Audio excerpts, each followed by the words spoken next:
नमस्कार, आप देख रहे हैं कालचक्र और मैं हूं आपके साथ सोनम शर्मा। आस्था का पर्व महाकुंभ इस समय चल रहा है। ऐसे में सैकड़ों श्रद्धालु आस्था की डुबकी लगाने के लिए तीर्थराज प्रयाग पहुंच रहे हैं। लेकिन कुंभ का सही अर्थ लोगों तक कितना पहुंच पा रहा है, इसका क्या महत्व है, इससे जुड़े तमाम सवालों के जवाब हमें देने के लिए आज हमारे साथ मौजूद है आध्यात्मिक संचारक गौरव दुबे जी। सबसे पहले तो हम आपको महाराज जी का एक छोटा सा परिचय दे देते हैं कि महाराज जी खुद भी आध्यात्म में एक बड़ा ही अच्छा काम कर रहे हैं।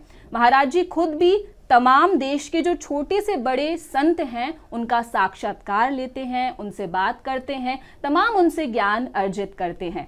और ये तो हमारा सौभाग्य है कि आज हम उनका साक्षात्कार लेने के लिए यहाँ पर मौजूद हैं। तो एक बार महाराज जी आपका बहुत बहुत धन्यवाद। तो चलिए सवालों का सिलसिला इसी के साथ शुरू करते हैं। सबसे पहला और प्रमुख जो हमारा सवाल है वो ये है कि सनातन धर्म के उत्कर्ष में महत्वपूर्ण भूमिका कुंभ की कैसी रहने वाली है? यस्या कदापि वसनांचल खेल नोत धन्याति धन्य पवनेन कृतार्थमानि योगेंद्र दुर्गम गतिर मधुसूदनोपि तस्या नमोस्तु वृषभान भुवो दिशेपि गुरु कृपा ही केवलम। राधा वल्लभ श्री हरिवंश। बहुत बहुत धन्यवाद सबसे पहले तो आप सभी लोगों का कि आज आप सभी ने और BS TV ने इतना सुंदर मंच हमें प्रदान किया है।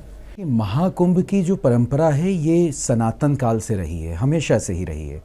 क्योंकि महाकुंभ जो है ये जो ब्रह्मांड में ग्रह हैं उनकी स्थिति के अनुसार महाकुंभ हर 12 वर्ष में लगता है।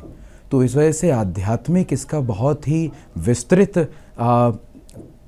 परिचय रहा है और आध्यात्मिक मान्यताओं में महाकुंभ जो है बहुत ही महत्वपूर्ण है। और आध्यात्मिक तौर से क्योंकि महाकुंभ जो है विशेष रूप से संतों के लिए है, सन्यासियों के लिए है, वैसे तो आम जनमानस हर व्यक्ति के लिए है, परंतु ये महाकुंभ जो है इस महाकुंभ में लोग साधना के उद्देश्य से जाते हैं। तो महाकुंभ केवल एक ऐसा पर्व नहीं है, एक ऐसा समय नहीं है जहाँ पे हम जा रहे हैं और एक पवित्र नदी में सिर्फ स्नान करके बाहर आ रहे हैं। ये एक अनुभव का पल है क्योंकि मनुष्य के जीवन में अनुभवों से बड़ी चीज़ और कुछ नहीं होती। तो इस वजह से ये एक बड़ा ही बहुत विशाल आध्यात्मिक अनुभव है जी। और सनातन धर्म का कैसे इसका उत्कर्ष इससे हो सकता है? सनातन धर्म को इससे क्या फायदा मिलने वाला है? देखिए, सबसे पहले तो हम समझें सनातन धर्म क्या है। तो सनातन धर्म जो है जो सत्य, सनातन और शाश्वत है। सनातन धर्म किसी एक पंथ से या किसी एक कम्युनिटी से संबंधित नहीं है। हम यहाँ पर ये नहीं कहते कि जो अलग अलग आज हम समाज में धर्म देख रहे हैं उनमें से ये एक विशेष व्यक्ति जो है ये समूह जो है ये सनातनी है। नहीं, सनातनी वो है जो मानव संस्कृति या जीव या कोई भी जीवन का किसी भी हम आयाम की बात करें, जब जीवन इस ब्रह्मांड में उदित होता है तो वो जो सनातन उस समय से जो ज्ञान चला हुआ आ रहा है उसे हम सनातन कहते हैं। सनातन में आप देखेंगे हर तरह की पद्धति है, उसमें वृक्षों की पूजा है, उसमें नदियों की पूजा है, उसमें जल की पूजा है, अग्नि की पूजा है, पंच तत्वों की पूजा है। पूजा का अर्थ है कि उनको सम्मान प्रदान करना, उनके सामने नतमस्तक होना, उनके सामने कृतार्थ होना कि आपने हमारे जीवन में इतनी मुख्यता आपने दी है। तो कहीं ना कहीं अगर हम बात करें महाकुंभ की तो महाकुंभ एक महामिलन की तरह है। तो महामिलन में क्या है कि हम अलग अलग पंथ से, अलग अलग जातियों से, अलग अलग समुदायों से, संप्रदायों से निकलकर एक स्थान पर मिलते हैं और उसी मिलन को, उसी परिचय को हम महाकुंभ कह रहे हैं।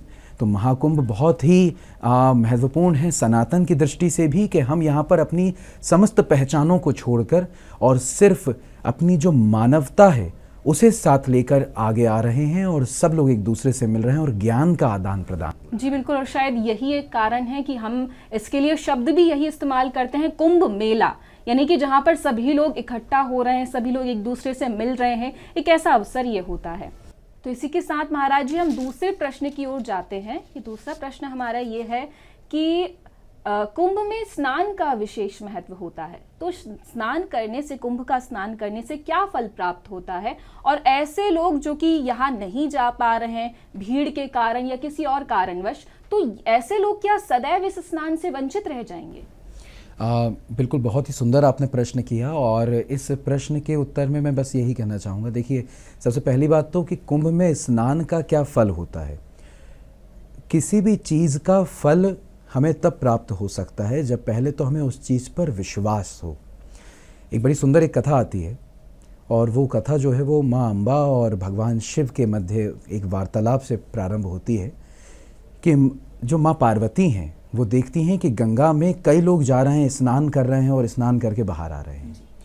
तो जो माँ पार्वती हैं वो भगवान शिव से कहती हैं कि प्रभु, ये देखिए कितने लोग मुक्ति की तरफ बढ़ रहे हैं, पाप मुक्त हो रहे हैं, माँ गंगा में स्नान कर कर पवित्र हो रहे हैं। तो भगवान शिव उनसे उत्तर में कहते हैं कि देखिए पार्वती, ये लोग गंगा में स्नान नहीं कर रहे हैं, ये लोग पानी में स्नान कर रहे हैं। तो माँ पार्वती बड़ी आश्चर्यजनक हो जाती हैं, बड़ा वो चौंक जाती हैं। वो बोलती हैं कि पर प्रभु, ऐसा कैसे आप कह रहे हैं? माँ गंगा हैं, गंगा पापनाशनी है, उनमें जो भी स्नान करता है वो पाप मुक्त हो जाता है। तो भगवान शिव ने कहा कि नहीं, मैं आपको इस चीज़ का प्रमाण दे सकता हूँ। तो भगवान शिव और जो माता पार्वती हैं वो पृथ्वी पे आते हैं। भगवान शिव एक वृद्ध का रूप ले लेते हैं और एक किनारे, मतलब बहुत ही असहाय अवस्था में गिर जाते हैं और माँ पार्वती से कहते हैं कि जो लोग भी स्नान कर कर के बाहर निकले उनसे पूछिएगा, उनसे बोलिएगा कि मेरे जो पतिदेव हैं ये बड़े वृद्ध हैं, ये गिर गए हैं, कृपया कर इनको उठाने में मदद करिए। ठीक है, एक व्यक्ति निकल कर आए। भगवान शिव जो है माँ पार्वती को पहले से ही सब कुछ बता चुके थे। तो जैसे ही वो व्यक्ति आए, माँ पार्वती ने कहा कि अरे अरे भैया सुनिए, हमारे पति जो हैं बड़े वृद्ध हैं, वो गिर गए हैं, उनकी सहायता कीजिए, उनको उठाइए। तो बोलते हैं, वो जो व्यक्ति स्नान करके आए, उन्होंने बोला अरे बिल्कुल हम सहायता कर देंगे। वो जाते हैं और जैसे ही उठाते हैं तो माँ पार्वती कहती हैं पर एक बात ध्यान से सुनिए, मेरे पति जो हैं वो पाप मुक्त हैं और बहुत पवित्र हैं। यदि कोई ऐसा व्यक्ति जो बड़ा पापी है वो इन्हें उठाएगा तो भस्म हो जाएगा। और ये भय जो है सामने वाले व्यक्ति के अंदर डाल देते हैं। तो वो व्यक्ति मन में सोचता है अरे मैंने तो जीवन में बड़े पाप किए हुए हैं, भले वो माँ गंगा में स्नान करके आया है, मैंने तो जीवन में बड़े पाप किए हुए हैं। तो वो मना कर देता है कि नहीं नहीं माता जी, मैं तो बड़ा पापी इंसानों में जा रहा हूँ। फिर एक दूसरा व्यक्ति आता है, उससे भी माता जी यही कहते हैं कि भैया पाप मुक्त हो अगर तो मेरे पति की सहायता करना। तो वो भी व्यक्ति मना करके चला जाता है। इसी बीच में एक व्यक्ति स्नान कर रहा होता है, बड़ा पवित्र हृदय का और बड़ा सात्विक बुद्धि वाला, और बढ़िया वो माँ गंगे में हर हर गंगे करके स्नान करके बाहर निकलता है। और उससे माँ पार्वती कहती हैं कि मेरे जो पति हैं वो बड़े वृद्ध हैं, गिर गए हैं, कृपया कर उनकी सहायता कीजिए, उनको उठाइए। तो वो बोलता है बिल्कुल माँ, मैं उठा देता हूँ। और जैसे ही आगे बढ़ता है, माँ कहती हैं फिर से कि अगर तुम पाप मुक्त हो तो ही सहायता करना, क्योंकि मेरे पति बड़े पवित्र हैं, उन्हें अगर तुमने है ना, अगर कोई पापी व्यक्ति ने छुआ तो वो भस्म हो जाएगा। तो वो व्यक्ति का जो उस समय उत्तर था, उसने कहा कि अरे माँ, आप कैसी बात कर रही हैं? मैं अभी माँ गंगा में स्नान करके आया हूं और माँ गंगा जो है वो पाप नाशनी है। तो अगर मैं अभी माँ गंगा में स्नान करके आया हूं तो मेरे जितने पाप थे वो समस्त पाप नष्ट हो गए हैं। और अगर वो समस्त पाप नष्ट हो गए हैं तो मैं भी पाप मुक्त हो गया हूं। और वो वहां सहायता करता और सहायता करके चला जाता है। बाद में भगवान शिव माँ अम्बा की तरफ देखते हैं और उनसे कहते हैं कि देखा आपने, लोगों के विश्वास पर निर्भर करता है कि हम गंगा स्नान कर रहे हैं या किसी आम नदी में स्नान कर रहे हैं। आपके घर में एक पानी से भरी बाल्टी भी माँ गंगा का स्वरूप ही है। यदि विश्वास है तो मानो तो सब है, न मानो तो कुछ नहीं। अब हम क्या हैं, भीड़ चाल में चल रहे हैं, तो हम भीड़ का पीछा कर रहे हैं और भीड़ के पीछे में हमें माँ गंगा का महत्व नहीं मालूम, उनके प्रति आस्था नहीं है, उनकी तरफ विश्वास नहीं है। और भीड़ का पीछा करने और आज की वो जो आधुनिक है और वो जो रियल की जगह जो रियल लाइफ है, हम उसकी तरफ आगे बढ़ रहे हैं। तो कहीं ना कहीं वो एक बड़ा कारण है कि हम बीच में इस तरह के हादसों के बारे में भी सुनते हैं जो बड़े ही दुखद हैं। और इस तरह के भी कई प्रसंग हमारे बीच में आते हैं जो किसी तरह से आध्यात्म का परिचय नहीं दे रहे हैं। महाराज जी, इसी के साथ में एक तो ये बड़ी विशेष बात रही कि आपने इसी के जो मेरा अगला प्रश्न था उसका भी आधा तो उत्तर आपने इसी समय दे दिया है। अगला मेरा प्रश्न ये था कि स्नान करने से, जो कुंभ का स्नान है या फिर संगम का स्नान है या माँ गंगा का स्नान है, क्या उसके स्नान करने से सारे पाप नष्ट हो जाते हैं? तो इसका उत्तर तो आप पहले ही दे चुके हैं कि यदि विश्वास है तो हो सकते हैं। लेकिन इसी के साथ एक और प्रश्न उठ जाता है कि यदि ऐसा है, विश्वास है तो हो जाएंगे, लेकिन कर्मफल की इसमें फिर क्या प्रधानता रहेगी? कर्मफल कैसे रहेगा फिर? देखिए, सबसे पहली बात तो आपने संगम स्नान की बात करी कि वो कैसे महत्वपूर्ण है। दूसरी चीज़ आपने इसमें कही कि अगर गंगा स्नान से समस्त हम पाप मुक्त हो जाएंगे तो फिर कर्म हमको किस तरह से प्रभावित करेगा। देखिए, आपके जो प्रारब्ध हैं, जो पूर्व में आपने अच्छे या बुरे कर्म करे हैं, वो कर्म आपके सामने किसी न किसी रूप में ज़रूर आएंगे, परंतु हम आध्यात्म से जुड़कर उन कर्म को, उनकी जो प्रबलता है उसको कम कर सकते हैं। पूज्य गुरुदेव एक बात बड़ी सुंदर कहते हैं, वो ये देखिए, संसार में जब हम आध्यात्मिक कार्य करते हैं, विशेष रूप से जब हम नाम जप करते हैं, तो प्रभु का नाम जप करने से ऐसा नहीं है कि हमारे जीवन में दुख नहीं आएंगे। दुख तो आएंगे, पर उन दुखों को सहन करने की स्थिति हमें आ जाएगी।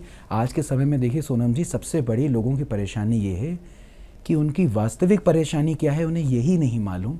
ये संसार में सबसे बड़ी परेशानी है, और जब हमें ये मालूम नहीं होता, इस चीज़ का ज्ञान नहीं होता, ज्ञात नहीं होती चीज़, तो ऐसे में हम बड़ी ही उन चीज़ों को परेशानी मान के बैठ जाते हैं जो शायद बड़ी क्षणिक मात्र हैं और जो ज़्यादा हमारे जीवन में इतना प्रभाव नहीं देने वाली हैं। तो ऐसे में जो आपने प्रश्न कहा कि कर्मफल का इसमें क्या है, एक सुंदर, एक छोटी सी बड़ा प्रसंग मुझे याद आता है। मैंने किसी के मुखारबिंद से सुना था कि एक बार माँ गंगा जो हैं उनमें सब स्नान करके जा रहे हैं, सब अपने पापों को वहाँ छोड़ के जा रहे हैं। तो एक व्यक्ति ने पूछा कि अरे, माँ गंगा के पास सब लोग पाप छोड़ के जा रहे हैं, तो माँ गंगा के पास इतने सारे पाप हैं, तो माँ गंगा उन पापों का क्या करती हैं? तो देखिए, बड़ी एक प्राकृतिक साइकिल है। तो जो माँ गंगा में लोग पाप छोड़ के गए, अब क्या है कि माँ गंगा जो हैं जब समुद्र में मिलेंगी, भाप बनकर जब आकाश में उड़ेंगी और बादल का स्वरूप लेंगी, फिर उन्हीं बादलों से वर्षा होगी। तो जो पाप था वो माँ गंगा से बादल में चला गया। बादल के बाद जब बादलों ने वर्षा करी तो वो वर्षा होकर वो पृथ्वी में, ज़मीन पर आ गया। जब ज़मीन पर आया तो ज़मीन पे जब वो वर्षा गिरती है तो हमारे जो किसान भाई हैं, जो खेती करते हैं, तो वो अनाज में वो जल के माध्यम से वो अनाज उदित होता है, और उसके बाद उस अनाज को हम ही पा रहे हैं। तो वो पाप घूम फिर कर हमारे तक ही आ रहा है, हम उस पाप का सेवन खुद ही कर रहे हैं। इस वजह से कहा जा रहा है कि जैसा खाओ अन्न वैसा हो मन। अगर गलत कमाई का, गलत चीज़ का या पाप युक्त अन्न अगर हम खाते हैं तो हमारा चित्त भी उसी प्रकार का होता है। इसलिए 3 गुणों के बारे में वर्णन किया गया है, सात्विक, राजसी और तामसिक। तो जितना आप सतोगुण में रहेंगे उतना जीवन में पाप मुक्त रहेंगे, और अगर आपके बुरे कर्म भी पिछले हो चुके हैं तो उनका प्रभाव भी आपके जीवन में कम होगा। तो बिल्कुल महाराज जी, इसी के साथ हम अगला प्रश्न ये पूछना चाहेंगे आपसे कि प्रयागराज जहां सभी लोग जाना चाह रहे हैं, उसका महत्व क्या है, ये भी आप बिल्कुल दर्शकों को बताइए। देखिए, सबसे मुख्य बात यहाँ पर यह है कि इस समय हम कलयुग में हैं, ना ये त्रेता है, ना सतयुग है, ना द्वापर है। अलग अलग युगों में अलग अलग चीज़ों की प्रधानता रही है। किसी युग में यज्ञ की बड़ी प्रधानता रही है, किसी युग में तपस्या की रही है, किसी युग में तप की रही है, साधना की रही है, और उस समय बहुत ही विशेष रूप से लोग साधना करते थे। लेकिन कलयुग की जब हम बात करते हैं तो कलयुग में कुछ भी पवित्र नहीं है। यदि आप यज्ञ करना चाह रहे हैं ना, तो आहुति के लिए घी तक पवित्र नहीं है। तो ऐसे में जब समस्त माहौल ही अपवित्र है, ऐसे में सबसे पवित्र क्या है? तो सबसे पवित्र है प्रभु का नाम। आप किसी भी भगवान को मानते हो, किसी भी भगवान के स्वरूप को मानते हो, आप किसी भगवान के किसी भी स्वरूप में आस्था क्यों ना हो, आप उस स्वरूप के नाम का जप कीजिए, क्योंकि कलयुग में नाम जप से बड़ा साधन कुछ भी नहीं है। किसी तीर्थ स्थान का दर्शन, किसी भी जगह पर जाने से ज़्यादा पुण्य आपको घर बैठकर एक ही स्थान पर नाम जप से मिल सकता है। तो जो लोग प्रभु के भगवत नाम जापक हैं, जो राम राम कह रहे हैं या कृष्ण कृष्ण कह रहे हैं या राधा राधा कह रहे हैं, तो जो व्यक्ति भगवान के नाम का जप कर रहे हैं उन्हें तो कहीं जाने की आवश्यकता ही नहीं है, अगर उनका नाम पर दृढ़ विश्वास है तो यदि कोई व्यक्ति ऐसा है जिसके मन में बहुत भाव है तीर्थराज प्रयाग जाकर वहाँ स्नान करने का, महाकुंभ जाने का, लेकिन शरीर की किसी अस्वस्थता के कारण या किसी भी कारण से वो नहीं जा पा रहा है, तो हमारा तो आपके लिए बस एक ही उपाय रहेगा, क्योंकि आप समस्त उपायों से मुक्त हों, किसी भी प्रपंच में ना फंसें। इसलिए सबसे मुख्य उपाय ये है कि आप जिनको मानते हैं, जिनकी आराधना करते हैं, उनके नाम का जप करें। इसमें एक बड़ी सुंदर बात आती है, कथा आती है अजामिल की कथा। तो अजामिल की कथा जो है ये भागवत महापुराण में आती है, और अजामिल का मैं बड़ा आपको संक्षिप्त में बता देता हूँ कि अजामिल जो व्यक्ति थे वो बड़े ही पापी किस्म के थे। मतलब उन्होंने अपने जीवन में खूब पाप किए हुए थे, हर तरह के पाप, पर स्त्री गमन से लेके, जुए से लेके, शराब पान से लेके, मदिरा पान से लेके, मांसाहार से लेके, समस्त प्रकार के उन्होंने बुरे कर्म किए हुए थे। अब ऐसे में उनके ऊपर कृपा होती है, नारद मुनि उनके पास पहुंचते हैं और नारद मुनि उनके पास जाते हैं। तो वो जो अजामिल हैं उनको ये दिखाने के लिए कि वो बड़े ही मतलब उनके पास किसी चीज़ की कमी नहीं है, तो उनको कुछ पवा भी देते हैं, उनकी सेवा भी कर देते हैं या कुछ। तो नारद मुनि उनसे कहते हैं कि मैं आपसे, आप कुछ भी जो मेरे से मांगना चाहें आप मांगिए। तो वो अपने अहंकार में या घमंड में कह देते हैं कि मुझे कुछ नहीं चाहिए, जाओ यहाँ से। नारद मुनि उनसे कहते हैं कि मैं आपको एक चीज़ कह रहा हूँ कि जब भी आपके घर में संतान की प्राप्ति हो तो संतान का नाम नारायण रखना।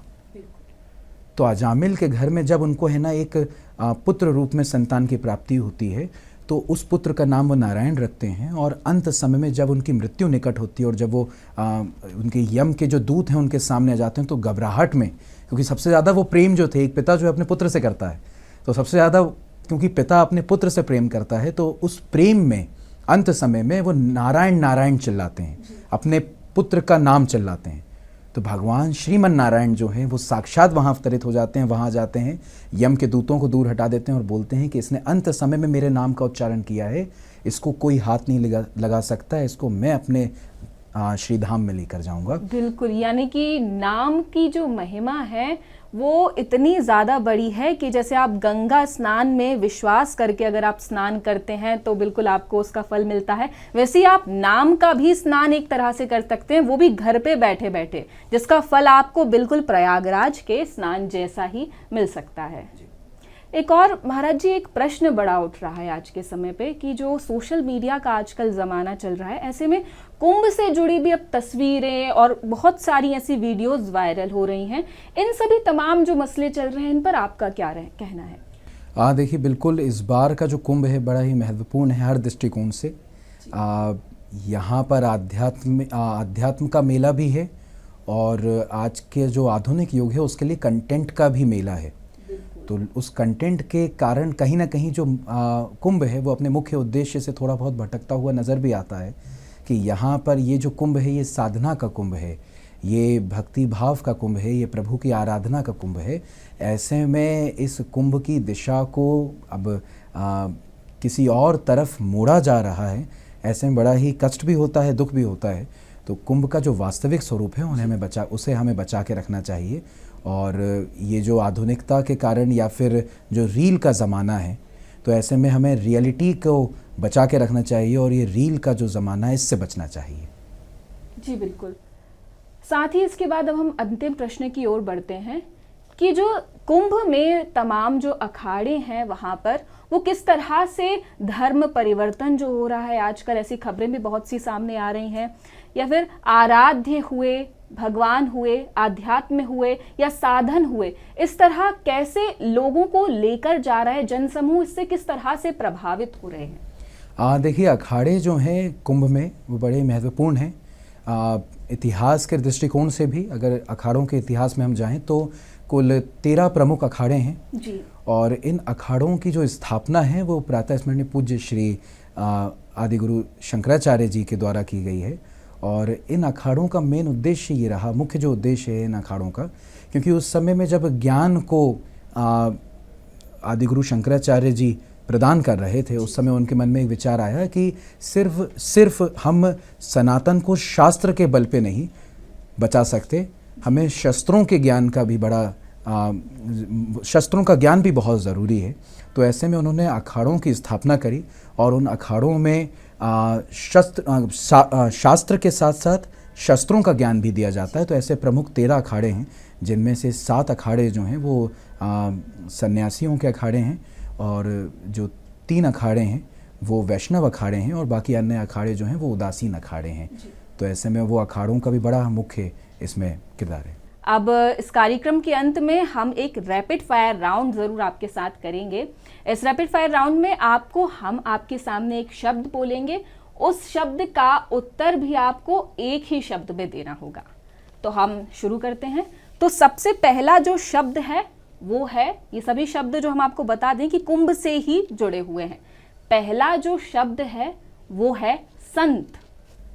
संत शब्द पे मेरे दिमाग में जो सबसे पहला शब्द आता है वो है संग, क्योंकि संतों का संग बड़ा ही आवश्यक होता है। संतों के संग से हम अपने जीवन को परिवर्तित कर सकते हैं। दूसरा है संगम। संगम, देखिए संगम जो है, संगम शब्द से जो एक दिमाग में एक शब्द आता है मिलन। तो संगम, जहाँ पर हम संगम की बात कर रहे हैं वहाँ मिलन की बात हो रही है। पर मेरा अगर आप विचार समझें तो मैं मिलन को अच्छा नहीं मानता। देखिए हम तो क्या है कि वृंदावन की परंपरा वाले हैं और ठाकुर जी और श्री जी के उपासक हैं। हम मिलन को अच्छा नहीं मानते। हमारे यहाँ तो विरह की प्रधानता है। क्यों? क्योंकि जब विरह, जिसे हम अंग्रेजी में सेपरेशन कहते हैं जी। जब 2 लोग दूर रहते हैं तब उनके बीच, उनके मध्य जो प्रेम है वो प्रेम बढ़ता है, और मिलन जो है उस प्रेम को संकुचित कर देता है। तो इस वजह से, हालांकि संगम बड़ा ही सुंदर शब्द है, और क्योंकि मुझे जहाँ तक लगता है अपने प्रयागराज और महाकुंभ के परिप्रेक्ष्य में शब्द को कहा है, तो उस शब्द में तो बिल्कुल यमुना और माँ गंगा और माँ सरस्वती जो इस समय विलुप्त हैं, उनके संगम के माध्यम से हम उस स्थान को बड़ा ही पवित्र मानते हैं। तो संगम में स्नान करने के खूब लाभ हैं। अगर आपको अवसर प्रदान होता है, अगर आपको अवसर मिलता है तो आपको बिल्कुल जाना चाहिए और स्नान करना चाहिए। अगला शब्द है गंगा। गंगा, माँ गंगा का जब नाम सुनते हैं तो 3 चीज़ें दिमाग में आती हैं। पहला, भागीरथी का तप। दूसरा, भगवान शिव की कृपा। और तीसरा, भगवान श्रीमन नारायण का चरणामृत। अगला शब्द है प्रयागराज। प्रयागराज, प्रयागराज से जो हमारे मन में एक शब्द आता है वो है वृंदावन। कैसे महाराज जी, एक बार ये जरूर बताइए। देखिए प्रयागराज जो है ना, प्रयागराज तीर्थों का राजा है, और तीर्थराज प्रयाग ने एक बार सभी तीर्थ स्थानों को एकत्रित करा, उनको सबको निमंत्रण दिया और अपनी जो ताकत है उसका परिचय देने के लिए सबको आमंत्रित किया। ऐसे में आमंत्रण जो है वृंदावन के पास भी आया जी। पर वृंदावन तीर्थराज प्रयाग के उस कार्यक्रम में नहीं पहुंचा, उस महायज्ञ में नहीं पहुंचा। तो तीर्थराज प्रयाग जो हैं वो परमपिता परमेश्वर के पास गए और उन्होंने कहा कि प्रभु, मैंने वृंदावन को भी आमंत्रित किया था इस महायज्ञ में, लेकिन वो नहीं आए।